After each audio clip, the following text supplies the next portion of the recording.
A paz do Senhor, seja bem-vindo a mais uma aula aqui do EBD em Foco. Eu me chamo Herberson e nesta aula eu vou ministrar a lição número 10, que tem como título A Ceia do Senhor, a segunda ordenança da Igreja. Nós estamos estudando a revista CPAD do primeiro trimestre do ano 2024 e agora, na lição número 10, nós vamos nos aprofundar em um tema que é muito conhecido da Igreja, que é sobre a Santa Ceia. Eu acredito que toda igreja genuinamente cristã vai ter um culto de Santa Ceia.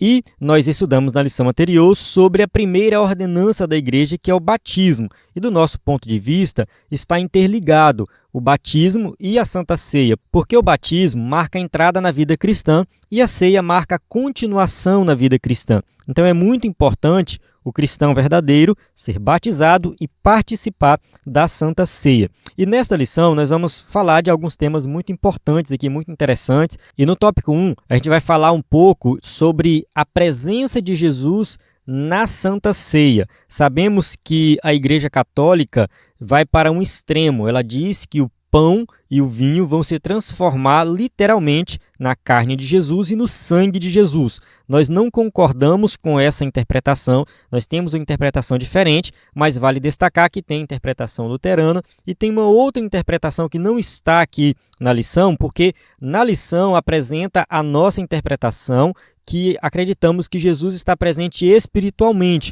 No entanto, tem uma outra interpretação que vai dizer que não tem nada de especial na presença de Jesus na Santa Ceia. Ou seja, já é uma interpretação um pouco mais radical. Segundo eles, Jesus está presente na Santa Ceia, assim como está presente agora comigo, aí com você.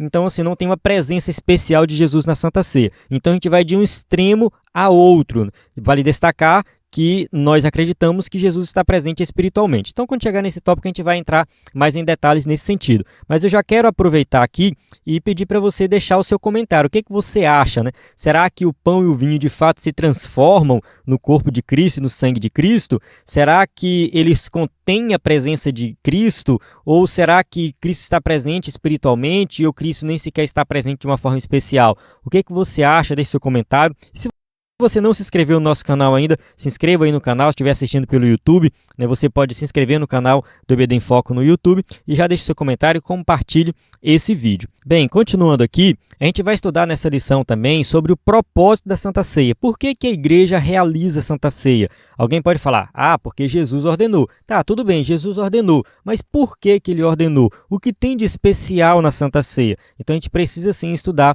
esse propósito. E por último, a gente vai falar sobre a maneira que é realizada a Santa Ceia, e aí a gente vai entrar em um tópico que talvez seja um pouco mais polêmico, que é essa questão de o que realmente significa participar indignamente da Santa Ceia. É uma passagem muito conhecida de Coríntios, que é a nossa leitura bíblica em classe, né, que é uma passagem sempre lida na ministração da Santa Ceia.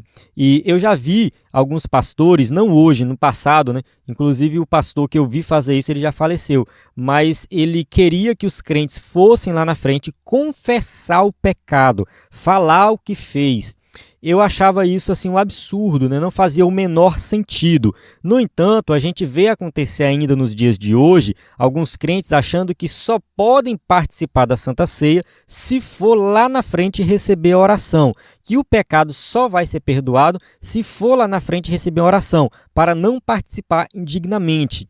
Eu discordo disso, eu acredito que todo crente pode orar e pedir perdão dos seus pecados, no entanto, isso é um hábito, um costume da nossa igreja, uma tradição da nossa igreja. E eu quero aproveitar mais uma vez e perguntar o que você acha disso. Quando chegar nesse tópico, eu vou entrar mais em detalhes, explicar um pouco melhor, e a gente precisa realmente entender o que de fato significa participar indignamente.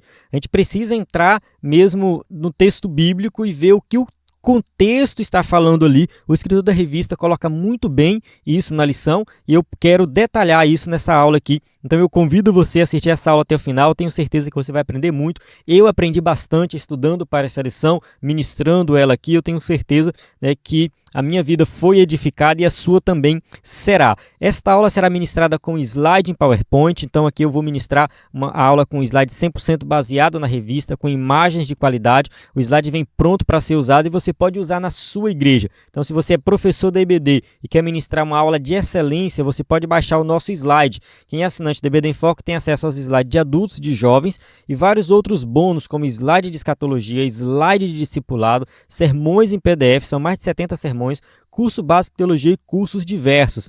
E a gente está organizando o material do EBD em Foco para ficar bem fácil de acessar.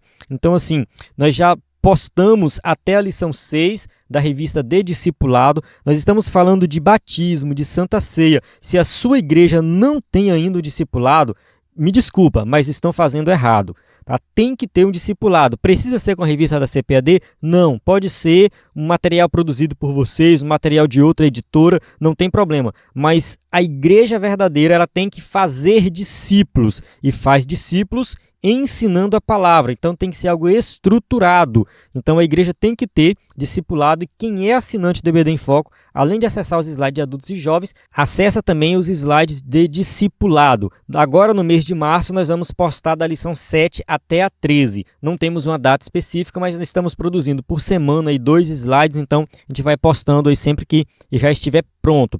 E você vai acessar esses slides assim, ó. No EBD em Foco, quando você entrar, você que é assinante, vai clicar no menu no canto superior esquerdo, vai estar lá slide em PowerPoint e vai aparecer todos os slides do primeiro trimestre de adultos e jovens, e embaixo aparece aí slide escatologia, discipulado e slide do curso de teologia. Isso aqui é uma novidade, viu? Nós temos o curso base de teologia e os slides não estavam disponíveis. Eu resolvi fazer uma reformulação aqui na plataforma e agora esses slides do curso base de teologia estão disponíveis. São slides excelentes que você também pode usar para ministrar na sua igreja. Então acesse a plataforma, aí o slide de teologia, e também na página inicial embaixo aparece. Então você vai ver aqui, ó, slide de escatologia, slide de discipulado do curso base de teologia e os slides anteriores das revistas anteriores que você pode pesquisar aí com vários temas diferentes, né? Então isso aqui é gratuito, né? Vale ressaltar que esses slides anteriores, eles são gratuitos. Então você entra lá e pesquisa, por exemplo, batismo, ceia, vai aparecer um monte de lição anterior de adultos e jovens que vão te ajudar a entender mais esse tema. Então acesse ebdenfoco.com e acesse esse material de qualidade. Nós temos aqui o nosso site, ebdenfoco.com, e o nosso WhatsApp. Esse WhatsApp de cima, que não estava funcionando, 2869, a gente conseguiu recuperar ele, graças a Deus. Então a gente vai ficar com os 2 WhatsApp a partir de agora. Depois eu explico melhor sobre isso, mas na descrição do vídeo tem o link para você falar conosco e acessar o nosso site. Bem, vamos para o textório da lição, que diz assim: porque todas as vezes que comerdes este pão e beberdes este cálice, anunciais a morte do Senhor até que venha. 1 Coríntios 11, 26. Verdade prática: a ceia do Senhor, como uma ordenança, celebra a comunhão do crente com o Senhor ressuscitado. Aqui na verdade prática, o escritor da revista enfatizou a questão da ressurreição de Cristo. E se a gente voltar aqui no textuário, fala que nós devemos anunciar a morte do Senhor. Então, assim, Jesus, ele morreu na cruz do Calvário e ali ele pagou o preço do pecado. A gente não pode esquecer isso. Então, participar da Santa Ceia é lembrar da morte de Jesus e celebrar a sua ressurreição e esperar o seu retorno, anunciar o seu retorno. Então, assim, a gente tem que fazer as 3 coisas ao mesmo tempo. A gente não pode esquecer que a obra de Cristo foi uma obra completa e nós estamos esperando ele voltar para nos levar para o céu de glória. A leitura bíblica em classe se encontra em 1 Coríntios 11, 17 a 34, uma leitura conhecida que é realizada na igreja sempre que tem o culto de Santa Ceia. Eu vou avançar aqui para ganhar tempo no vídeo. Suponho que você tem conhecimento dessa leitura e durante a aula a gente vai falar sobre ela. Introdução. Assim como o batismo em águas, a ceia do Senhor também é uma ordenança dada por Jesus à sua igreja. Ao longo da história, a igreja tem a ceia do Senhor como uma das celebrações mais significativas. Então, assim, a gente tem o batismo, que é a primeira ordenança, e a ceia, que é a segunda ordenança. A Igreja Católica chama de sacramento. E como a gente estudou na lição anterior, do ponto de vista católico, o batismo em si concede graça, porque ele é um sacramento. E a ceia também, eles chamam de Eucaristia. Então a ceia para os católicos, ela também concede graça para quem participa, independente da fé daquele que está participando. Nós discordamos dessa interpretação, porque nós temos a Santa Ceia como um memorial da morte de Cristo, um momento de celebração da igreja, de comunhão com os irmãos, comunhão com Cristo e também da expectativa do retorno do Senhor. Então ela tem vários significados, só que ela em si não concede graça. Nesse sentido, o cristão pode contemplar a ceia sob 3 perspectivas. Então vamos ver quais são elas. Primeira, um olhar para trás quando contempla Cristo entregando-se em sacrifício vicário na cruz. Então essa é a primeira perspectiva do ponto de vista de quem participa da ceia. Então a gente olha para trás e vê Cristo na cruz do Calvário. A segunda é um olhar para o presente, quando vê sua real condição diante de Deus, como foi alcançado pela graça de Deus. Então no momento da Santa Ceia, o crente vai entender que ele foi alcançado pela graça, que foi pela misericórdia de Deus, que ele não tem mérito nenhum. Então ali está o crente diante de Deus vendo a sua real condição, que não tem mérito nenhum, mas pela graça ele foi alcançado. E a terceira é um olhar para o futuro, quando mantém sua expectativa e esperança na segunda vinda de Cristo. Então, o crente verdadeiro que participa da Santa Ceia, ele sempre vai viver nessa expectativa de que Jesus vai voltar a qualquer momento. Nesse sentido, a Ceia do Senhor é uma cerimônia que deve ser celebrada com reverência, júbilo e expectativa. Olha só, celebrada com reverência, não é de qualquer maneira, tem toda uma reverência na Santa Ceia. Júbilo, porque é a alegria da salvação, e expectativa, porque estamos esperando Jesus voltar. Tópico 1. A natureza da ceia do Senhor na tradição cristã. 1.1. Na tradição romana, ou seja, a tradição da Igreja Católica. O romanismo compreende de forma literal as expressões ditas por Jesus em referência aos elementos da ceia do Senhor. Jesus fala assim, isto é o meu corpo, este cálice é meu sangue. Lucas 22:19 e Lucas 22:20. E os católicos fazem uma leitura literal. Literal, quando a gente diz assim que algo é literal, é porque é daquela maneira que foi dito mesmo. Quando Jesus fala é o meu corpo, do ponto de vista deles, ali o pão se transforma literalmente no corpo. O pão é o próprio corpo de Cristo. Essa é a visão deles. O cálice é o próprio sangue de Cristo. Então, eles interpretam dessa maneira. Assim, segundo esse entendimento, durante o cerimonial, os elementos da ceia se convertem no corpo e no sangue de Cristo. Infelizmente, eu já vi alguns pastores fazerem uma oração nesse sentido na hora da Santa Ceia. Eles pedem para que o pão se transforme no corpo de Cristo, que o sangue se transforme no sangue de Cristo. Eu não vejo dessa maneira, eu acho que essa oração não está muito correta, porque essa é a visão católica, a gente não pensa assim. Vamos entender o motivo. Esse ensino é conhecido como transubstanciação. Há pelo menos 2 problemas com essa interpretação. Vamos ver. O primeiro, de natureza lógica, pois quando Jesus celebrou a última Páscoa, ele estava presente e, portanto, não poderia estar fisicamente no pão e muito menos no cálice, já que fisicamente ele se encontrava lá. Então, assim, não faz o menor sentido Jesus falar que o pão de fato é o corpo dele, porque Jesus estava presente. Ou o pão é o corpo, ou Jesus que é o corpo, enfim, presente ali. Da mesma forma, o sangue.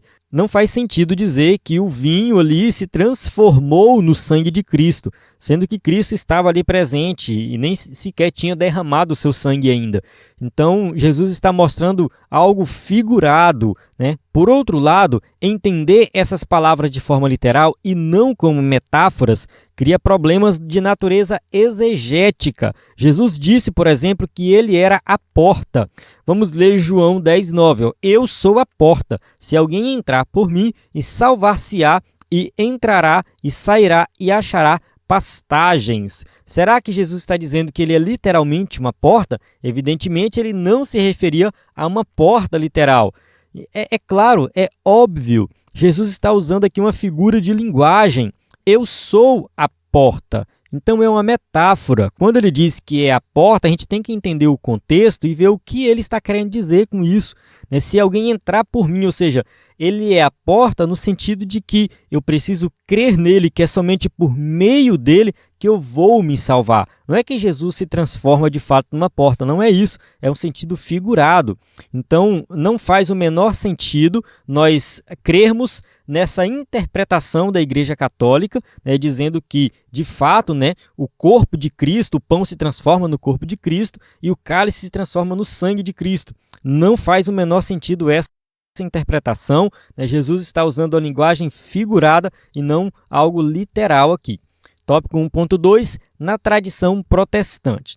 A tradição luterana diverge da católica quando nega que os elementos da ceia, o pão e o vinho, se tornem ou se convertam no corpo e no sangue de Cristo. Contudo, afirma que o corpo físico de Jesus está presente no pão da ceia.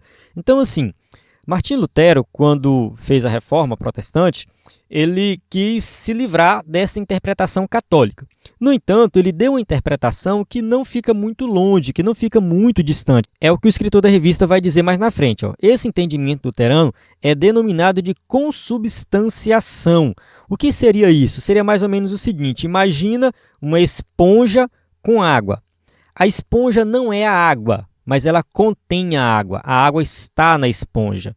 Então, é mais ou menos nesse sentido. O pão não se transforma no corpo de Cristo, mas o corpo de Cristo está presente no pão. Se você estiver assistindo a aula aqui pelo vídeo, vai ver uma imagem, né, de um pastor, né? Alguém pode falar assim, parece um padre, né? Não, mas é um pastor luterano. A igreja luterana, ela é muito parecida em alguns aspectos com a igreja católica, não na fé em si, mas às vezes na maneira deles se vestirem, nas ordenanças, enfim, tem algumas coisas que são muito parecidas, né? Então a celebração da Santa Ceia deles até se parece um pouco com uma missa, né? Mas não é uma missa como na Igreja Católica, e eles têm essa interpretação, né? Que o pão ele não se transforma, mas Cristo está presente no pão. Como se vê, Lutero não conseguiu se desvencilhar por completo da tradição católica quando dá uma versão modificada da sua antiga crença. Então, o que eles fazem? Eles pegam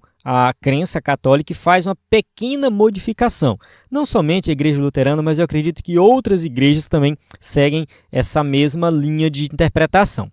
Vamos ver agora a posição pentecostal, tópico 1.3. A tradição pentecostal entende que o pão e o vinho não se convertem fisicamente no corpo de Jesus, nem tampouco Jesus está presente fisicamente neles, né? Ou seja, é diferente. Uma coisa é o pão e o vinho, são elementos da Santa Ceia, outra coisa é o corpo e o sangue de Cristo. Assim, o pão e o vinho simbolizam o corpo e o sangue de Jesus. Contudo, Jesus se faz presente espiritualmente nos símbolos da ceia. Mateus 18, 20. Porque onde estiverem 2 ou 3 reunidos em meu nome, aí estou eu no meio deles. Aqui eu quero fazer uma pequena observação, porque aqui, o escritor da revista colocou aqui a tradição pentecostal. Só que essa tradição pentecostal ela vem de uma outra tradição. Tá? Ela vem de uma tradição reformada, uma tradição que começou com Calvino. Tá? João Calvino foi ali um dos primeiros a ter essa interpretação, dizer que Jesus se faz presente espiritualmente. Então, Calvino, quando escreve as Institutas, ele vai colocar lá que Jesus se faz presente espiritualmente, discordando de Lutero. Então, a grande maioria das igrejas evangélicas vão ter essa interpretação aqui, que Cristo se faz presente espiritualmente nos símbolos da ceia. Essa é a posição da maioria dos pentecostais. Também enfatizamos o aspecto memorial na celebração da ceia do Senhor. Ou seja, ali nós temos o pão e o vinho para lembrar que Jesus morreu na cruz do Calvário, que sua carne foi rasgada, que seu sangue foi derramado. Nesse sentido, a ceia do Senhor é para quem está em comunhão e não para dar comunhão.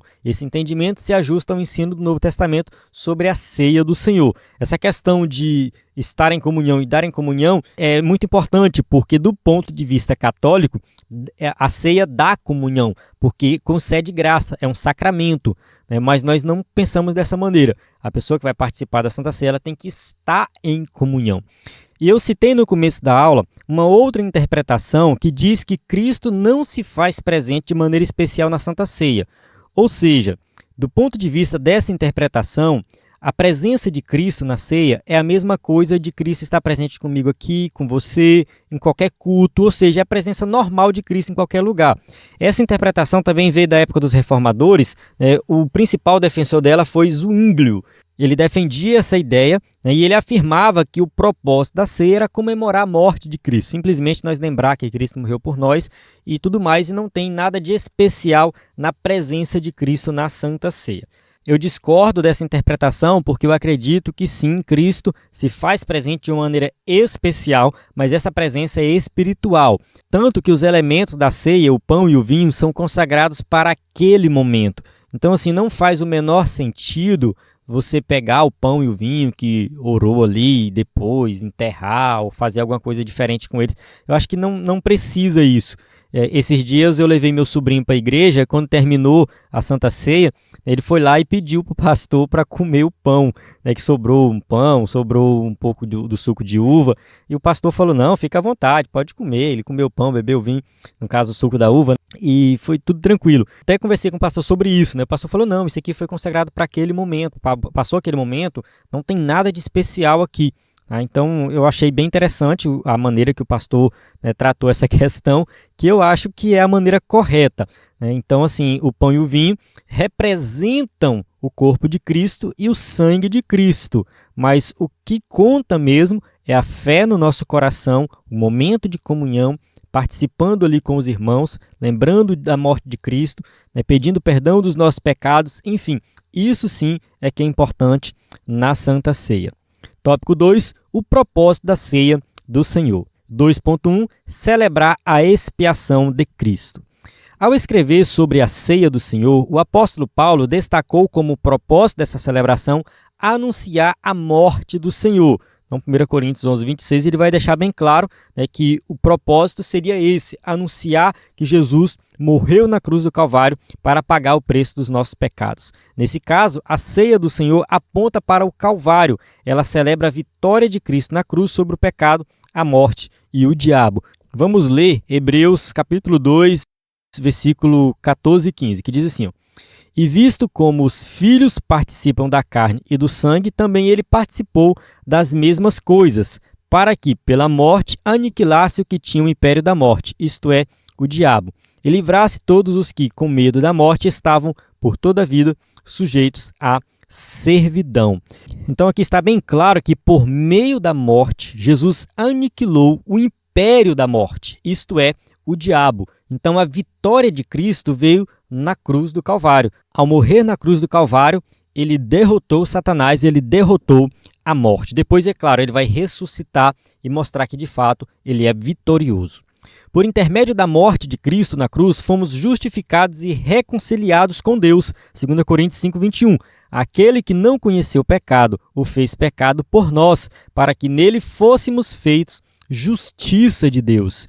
Então Jesus se colocou no nosso lugar, se fez pecado por nós, pagou o preço e nós fomos feitos justiça, ou seja, nós fomos justificados em Cristo. Nossos pecados foram lançados sobre ele e a vida de santidade dele foi imputada em nós. E é por isso que nós somos salvos, não por mérito próprio, mas por causa da justiça de Cristo que foi imputada em nós. Portanto, na ceia do Senhor, celebramos a vitória de Jesus na cruz, que também é a nossa vitória. Apocalipse 12, 11.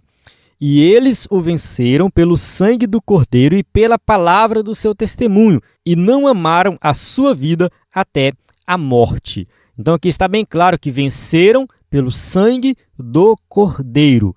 Apocalipse é basicamente um livro que fala de vitória. O Cordeiro vence e nós vencemos juntamente com ele. Nós participamos dessa vitória. Tópico 2.2, proclamar a segunda vinda de Cristo. É um outro propósito da ceia do Senhor. A ceia do Senhor proclama a sua segunda vinda. 1 Coríntios 11, 26. Porque todas as vezes que comerdes este pão e beberdes este cálice, anunciais a morte do Senhor até que venha. Então aqui a gente passa a entender por que a Santa Ceia tem que acontecer com uma certa frequência. Pode ser toda semana? Pode ser todo mês? Pode. Enfim, tem que acontecer com uma certa frequência. Por quê? Porque nós temos que fazer a Santa Ceia, participar da Santa Ceia até a vinda de Jesus. Então nós temos que viver nessa expectativa, né, que Jesus volta a qualquer momento. Enquanto ele não voltar, nós vamos sim estar anunciando a sua vinda, lembrando a todos que ele vai voltar a qualquer momento. Logo, há um sentido escatológico na celebração da ceia do Senhor. Quando essa bendita esperança é perdida, a igreja se seculariza. Infelizmente, muitas igrejas não falam mais da vinda de Jesus, esqueceram a escatologia, e aí né, acaba se secularizando, ou seja, deixa entrar doutrinas que falam apenas do momento atual, da vida atual, e esquece, né, que um dia nós vamos para o céu com Cristo. Assim, na ceia do Senhor, a igreja mantém um olhar no passado, quando contempla a vitória de Jesus na cruz, mas também mantém o seu olhar no futuro, esperando e ansiando por sua segunda vinda. Então não devemos esquecer disso. Todas as vezes que participarmos da Santa Ceia, a gente tem que ter o olhar no passado e o olhar no futuro. Jesus vai voltar a qualquer momento e nós temos que anunciar a sua segunda vinda. Ao contemplar o retorno de Cristo, a igreja lembra que é peregrina nessa terra e que sua pátria não é aqui. Filipenses 3, 20 e 21 diz assim, mas a nossa cidade está nos céus, donde também esperamos o Salvador, o Senhor Jesus Cristo, que transformará o nosso corpo abatido para ser conforme o seu corpo glorioso, segundo o seu eficaz poder de sujeitar também a si todas as coisas. O apóstolo Paulo, escrevendo ali para os filipenses, né, ele coloca bem claro assim, mas a nossa cidade está nos céus. Por que ele está falando isso, né? Quando a gente vê o contexto daquela cidade, que era a cidade de Filipos, né, eles se orgulhavam muito de morar naquela cidade, porque no passado os moradores de Filipos ajudaram o Império Romano. Teve algumas batalhas lá, eles ajudaram o Império.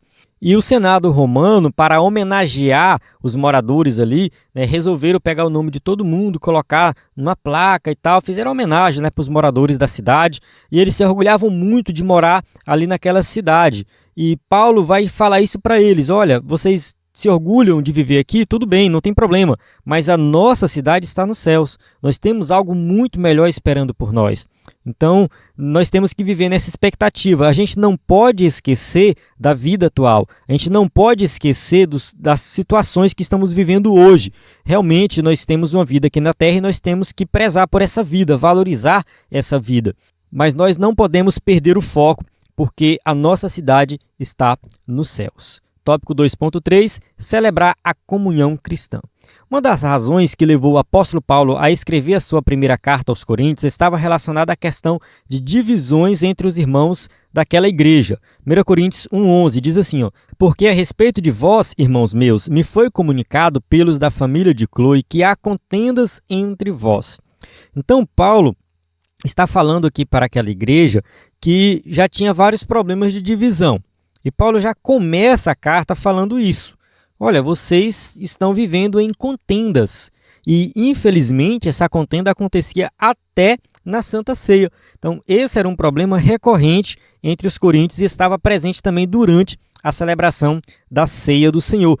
Paulo os reprova por isso. 1 Coríntios 11:17.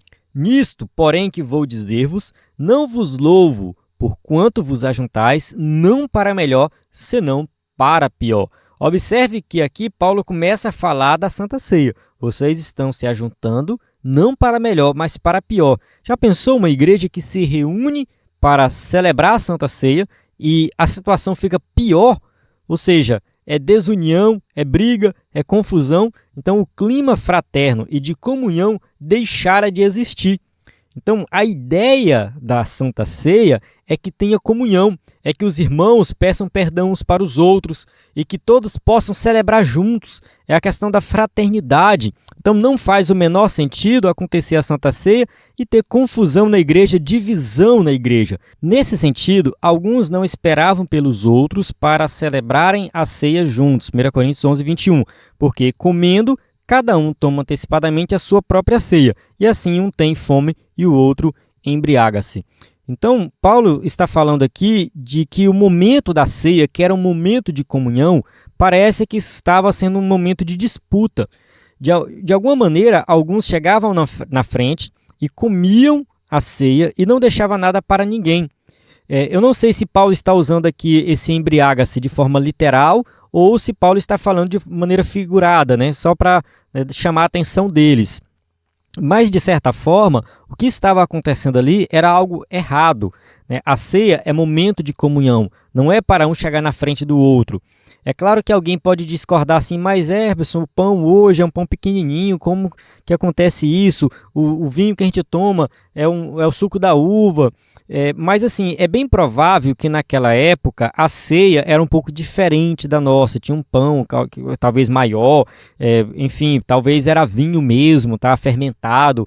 Por vários motivos, né, isso poderia acontecer. Hoje a gente não dá o vinho fermentado e assim tem várias interpretações para isso, mas acho que a mais coerente é porque na igreja tem pessoas que vieram do alcoolismo, então não faz sentido hoje a gente dar, né, servir na Santa Ceia um vinho com álcool e aí essa pessoa de repente tem uma recaída, não faz sentido, né? Sem falar também que nós temos alguns que interpretam que o cristão não deve ingerir bebida alcoólica de maneira nenhuma. Não é o propósito aqui da aula falar sobre isso, mas é só para deixar bem claro que na ceia de hoje nós não servimos bebida fermentada, não servimos, tá? No caso é o suco da uva.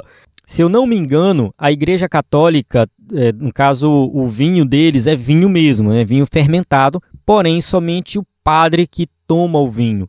O povo, de maneira geral, participa somente com o pão, que no caso é a hóstia, né? Um pão específico feito para aquela situação.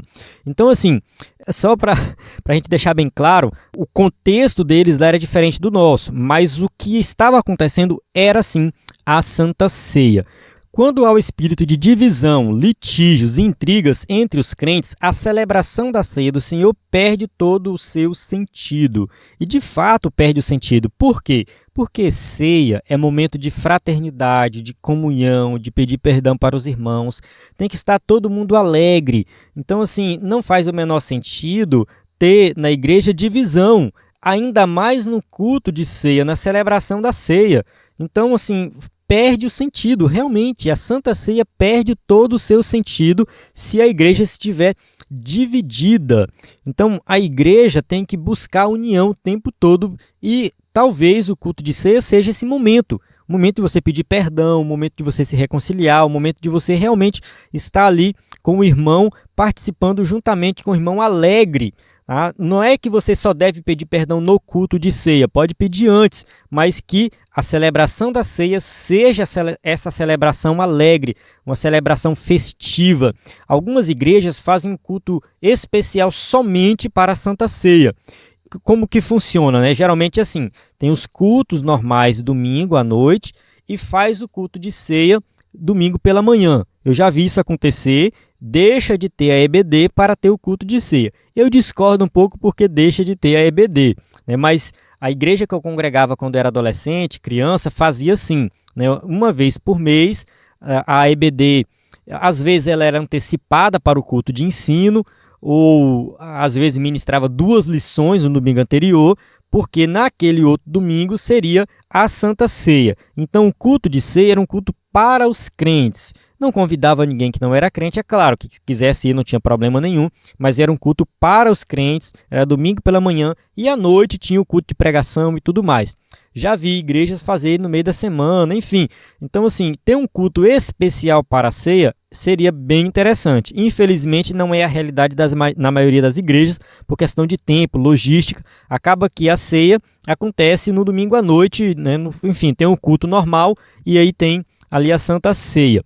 Mas assim, independente de como seja essa organização da igreja com relação ao culto de ceia, tem que ser feito com alegria, né, com fraternidade, com amor e união.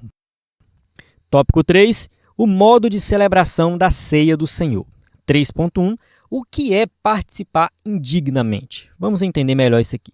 Concernente à celebração da ceia do Senhor, Paulo advertiu sobre o perigo de participar da ceia indignamente. Vamos ver aqui, 1 Coríntios 11, 27. Portanto, qualquer que comer este pão ou beber o cálice do Senhor indignamente será culpado do corpo e do sangue do Senhor. Bem, essa passagem, como eu citei lá no comecinho da aula, ela já foi interpretada de maneira muito errada. Porque, assim, alguns pastores e crentes de maneira geral têm um entendimento de que você não pode participar da Santa Ceia em pecado. De fato, eu acredito que está certo nesse sentido. Eu não posso participar da Santa Ceia vivendo uma vida de pecado.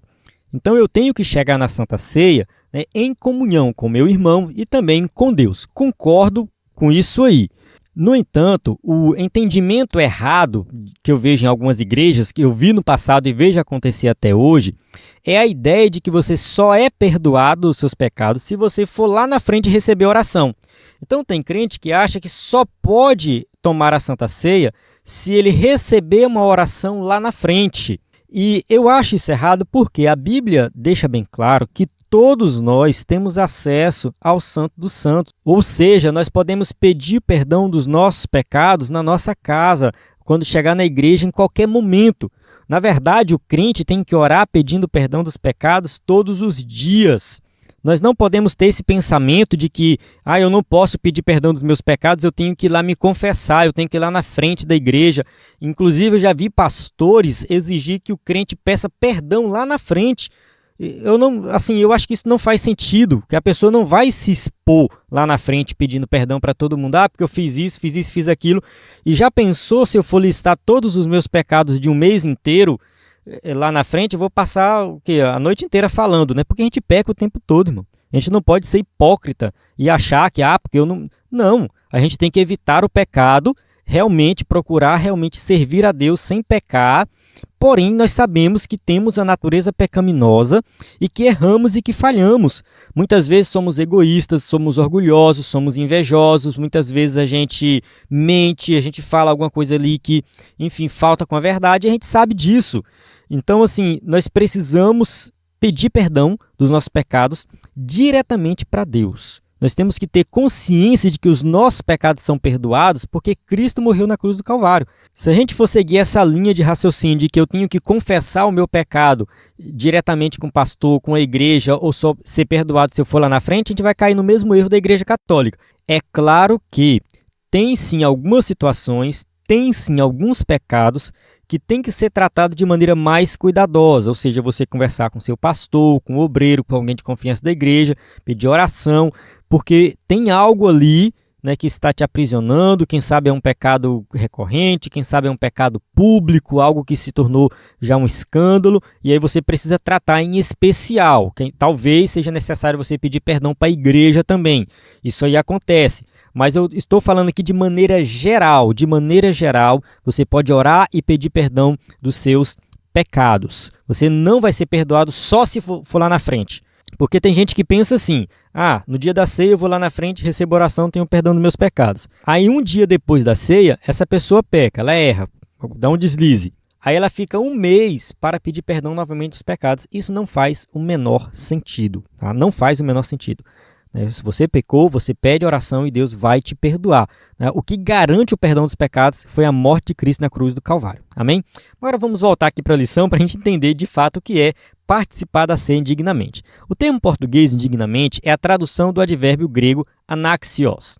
Um advérbio que indica a maneira ou o modo como se faz uma coisa, enquanto um adjetivo indica o seu estado. Vamos ver aqui. Nesse sentido, esse advérbio modifica o verbo comer e está relacionado ao modo ou maneira como os coríntios estavam comendo a ceia do Senhor, de maneira desordenada, quando não esperavam uns pelos outros. Então, Paulo está falando nesse sentido, vocês estão comendo indignamente, ou seja, a maneira que vocês estão comendo é uma maneira desordenada, vocês não esperam pelos outros. Isso aqui refletia a falta de comunhão que tinha naquela igreja, as divisões que tinham naquela igreja. Tinha um grupo que falava que era de Paulo, outro falava que era de apóstolo, outro falava que era de Cristo. Ou seja, cada grupinho ali talvez estava participando separado da Santa Ceia. Então isso aqui era um problema naquela igreja. Então Paulo está falando assim, vocês estão participando da ceia indignamente, comendo indignamente. Então eles estavam comendo de maneira indisciplinada quando comiam mais do que os outros e de maneira irreverente quando se embriagavam. Então vamos ler aqui 1 Coríntios 11, 21 e 22. Fala assim, porque comendo cada um, toma antecipadamente a sua própria ceia, e assim um tem fome e o outro embriaga-se. Não tendes, porventura, casas para comer e para beber?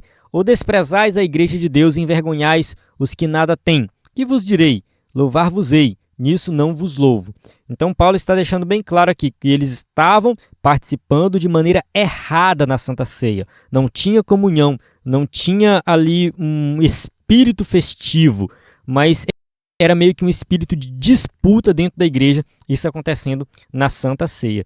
Então é nesse sentido, né, participar indignamente da ceia do Senhor.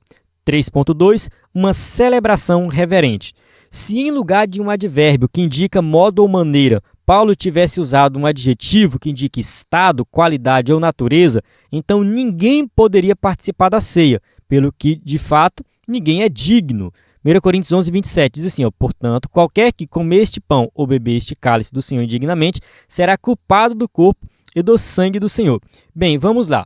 Se Paulo tivesse falando do nosso modo, do nosso estado, ninguém seria digno. Por quê? Porque nós somos pecadores por natureza. Nós não somos dignos de estar na presença de Deus. Nós não somos dignos de participar da Santa Ceia. Então, Paulo não está falando aqui do nosso estado, mas ele está falando da maneira que a ceia acontecia. Nesse sentido, como mostramos, não é esse o caso. É verdade que não participamos da ceia do Senhor porque somos dignos, mas pela graça de Deus. Então entenda uma coisa, você só é salvo pela graça, você participa da Santa Ceia pela graça. Tudo é pela graça, não é por obras, não é porque você é bonzinho, não é porque você se esforça, nada disso. Sempre pela graça. Contudo, ninguém seja tentado em pensar que pelo fato de ser um pecador alcançado pela graça, pode participar da ceia vivendo deliberadamente em pecado. Então aqui, o escritor da revista está falando daquelas pessoas que querem viver na prática do pecado, aí quando chega no dia de ceia, vai lá na frente, recebe a oração, agora eu estou apto para participar da ceia. Aí depois passa o mês todo pecando, sem compromisso com Cristo. E para falar a verdade, essa pessoa nem sequer é salva, essa pessoa nunca entendeu o Evangelho e a Santa Ceia não tem efeito nenhum na vida dela. Ela está profanando a Santa Ceia. Infelizmente, isso tem acontecido. O que eu falei anteriormente de nós orarmos pelos nossos pecados, porque essa deve ser a postura de todo cristão. Você não tem que esperar o culto de ceia para receber uma oração, mas você pode orar pelos seus pecados diariamente, ou seja, você vai buscar diariamente perdão dos seus pecados. Porém, aqui nós estamos falando de alguém que vive deliberadamente na prática do pecado. Essa pessoa aqui, ela está trazendo condenação para si. Se a simples maneira irreverente de celebrar a ceia atrai o juízo divino, o que dizer então de quem participa com pecados não confessados? Pecados não confessados atrai o juízo divino. Ou seja, se você vive na prática do pecado, não tem compromisso com Cristo, você está atraindo o juízo divino para a sua vida e está participando também da Santa Ceia indignamente. Então todos nós temos que procurar participar em comunhão, pedir perdão para os irmãos, pedir perdão para Deus e ali participar da Santa Ceia. E aquelas igrejas que continuam com esse hábito de chamar o pessoal na frente para orar, tudo bem, pode continuar. Se você se sente bem lá na frente recebendo oração, também pode ir lá na frente recebendo oração. Mas tenha consciência de um fato, você não vai ser perdoado só porque você foi lá na frente. O perdão vem de um arrependimento genuíno. Você tem que se arrepender de verdade, de coração, e entender que você pode pedir perdão a qualquer momento dos seus pecados. 3.3, celebração festiva. A ceia do Senhor celebra a morte e ressurreição de Jesus e não seu funeral. A ceia celebra o Cristo que morreu, mas que ressuscitou. Então, enfim, nós temos que lembrar que Jesus ressuscitou, ele está nos céus e ele intercede por nós. Deve, portanto, ser uma celebração reverente, contudo festiva. 1 Coríntios 5, 7 e 8. Alimpai-vos, pois, do fermento velho, para que sejais uma nova massa, assim como estáis sem fermento, porque Cristo, nossa Páscoa, foi sacrificado por nós, pelo que façamos festa, não com o fermento velho, nem com o fermento da maldade e da malícia, mas com os asmos da sinceridade e da verdade. É um versículo muito rico, que aqui dá uma pregação de 1 hora em cima desse versículo, mas eu quero destacar essa aqui, pelo que façamos festa. Então, nós temos que ter uma celebração festiva. Isso sim é a Santa Ceia. Nosso Redentor vive e por isso devemos demonstrar isso na celebração da Ceia do Senhor. Nela, portanto, deve haver um ambiente de reverência e, ao mesmo tempo, de abundante alegria. Então, participar da Santa Ceia é momento de alegria. O cristão não pode deixar de participar. Eu vejo muito crente falar, eu estou fraco, tal, esse mês não fiquei bem. Aproveite para ter uma vida restaurada na Santa Ceia. Converse com seu pastor se você estiver precisando de ajuda. Peça oração para os irmãos. Não deixe de participar. Porque você fica uma ceia sem participar, aí fica outra ceia sem participar. De repente você não está indo mais na igreja, de repente você está desanimado, aí de repente está no mundo.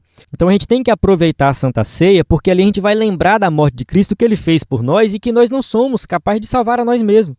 Entende? A salvação não vem pelo meu próprio esforço, é pela graça, pelo que Cristo fez por mim na cruz do Calvário. Então a Santa Ceia, para mim, ela tem esse significado, né? Ali eu estou lembrando sempre de que Jesus pagou o preço da minha salvação.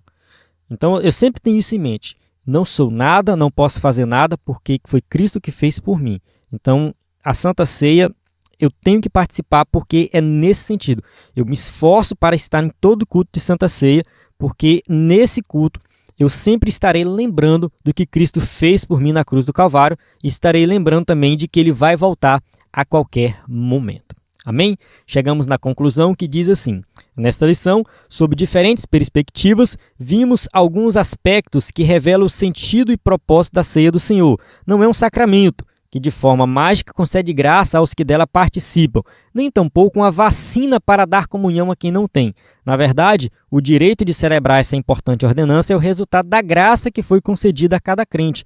É necessário ter esse discernimento quando se participa desse rito cristão. Trata, pois, de um ato que não pode ser celebrado de qualquer jeito ou maneira, nem tampouco por quem vive deliberadamente em pecado. Então, assim, a Santa Ceia ela é importante porque ela vai celebrar a morte de Cristo, vai anunciar a vinda de Jesus. Você vai participar da Santa Ceia em comunhão com Cristo, em comunhão com os irmãos. Entender que ali é algo importante, né? É uma maneira de você tomar uma decisão de permanecer na vida cristã. Toda vez que você participa da Santa Ceia, você está dizendo: Cristo, eu quero continuar contigo. Jesus, eu quero continuar essa caminhada. Jesus, eu preciso de ti. Jesus, eu não consigo sozinho, mas é o Senhor que está me ajudando. Então você vai demonstrando essa dependência de Cristo, a dependência do sacrifício dele. Então, assim, a Santa Ceia é esse rito que indica a permanência na vida cristã. Você não vai participar de qualquer jeito, você vai participar em comunhão, né? E isso é que é mais importante. E aí você está declarando, né, que quer continuar com Cristo e que você depende dele. Amém? Aqui a gente chega no final da aula, temos as perguntas para quem vai usar o slide aí na igreja. Mais uma vez reforçando o nosso conteúdo, slide de adultos, de jovens, conteúdo aí de escatologia, discipulado. Nós falamos um pouco de escatologia aqui hoje nessa aula, então aproveite para baixar os slides de escatologia da EBD em Foco. Tem muito conteúdo de qualidade para você na nossa plataforma, porque na plataforma EBD em Foco você tem tudo o que precisa para ministrar uma aula de excelência na EBD. A paz do Senhor, até a próxima aula.